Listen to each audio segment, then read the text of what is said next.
Upcoming ఓటీటీలో release అయ్యే movies 'Chamak the conclusion' April 14న సోనీ లివ్లో రిలీజ్ కానుంది. 'లాగౌట్' ఏప్రిల్ 18న జీ5లో రిలీజ్ కానుంది. 'మేరే హస్బెండ్ కి బీవీ' రకుల్ ప్రీత్ సింగ్, అర్జున్ కపూర్, భూమి పెడ్నేకర్ కలిసి నటించారు. ఏప్రిల్ 18న జియో హాట్స్టార్లో రిలీజ్ కానుంది. 'డేవిడ్' ఏప్రిల్ 18న జీ5లో రిలీజ్ కానుంది. కొత్తగా ఏప్రిల్ 24న ఈటీవీ విన్ యాప్లో రిలీజ్ కానుంది. 'వర్షం' మే 23న థియేటర్లో రిలీజ్ కానుంది.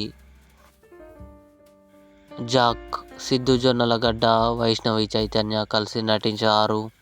మే 8న నెట్ఫ్లిక్స్లో రిలీజ్ కానుంది. 'స్క్విడ్ గేమ్ 3' జూన్ 27న నెట్ఫ్లిక్స్లో రిలీజ్ కానుంది. ఇవి అప్కమింగ్ ఓటీటీలో రిలీజ్ అయ్యే మూవీస్ లిస్ట్. ఈ వీడియో మీకు నచ్చినట్లయితే లైక్ చేయండి, షేర్ చేయండి, మా ఛానల్ని సబ్స్క్రైబ్ చేసుకోండి.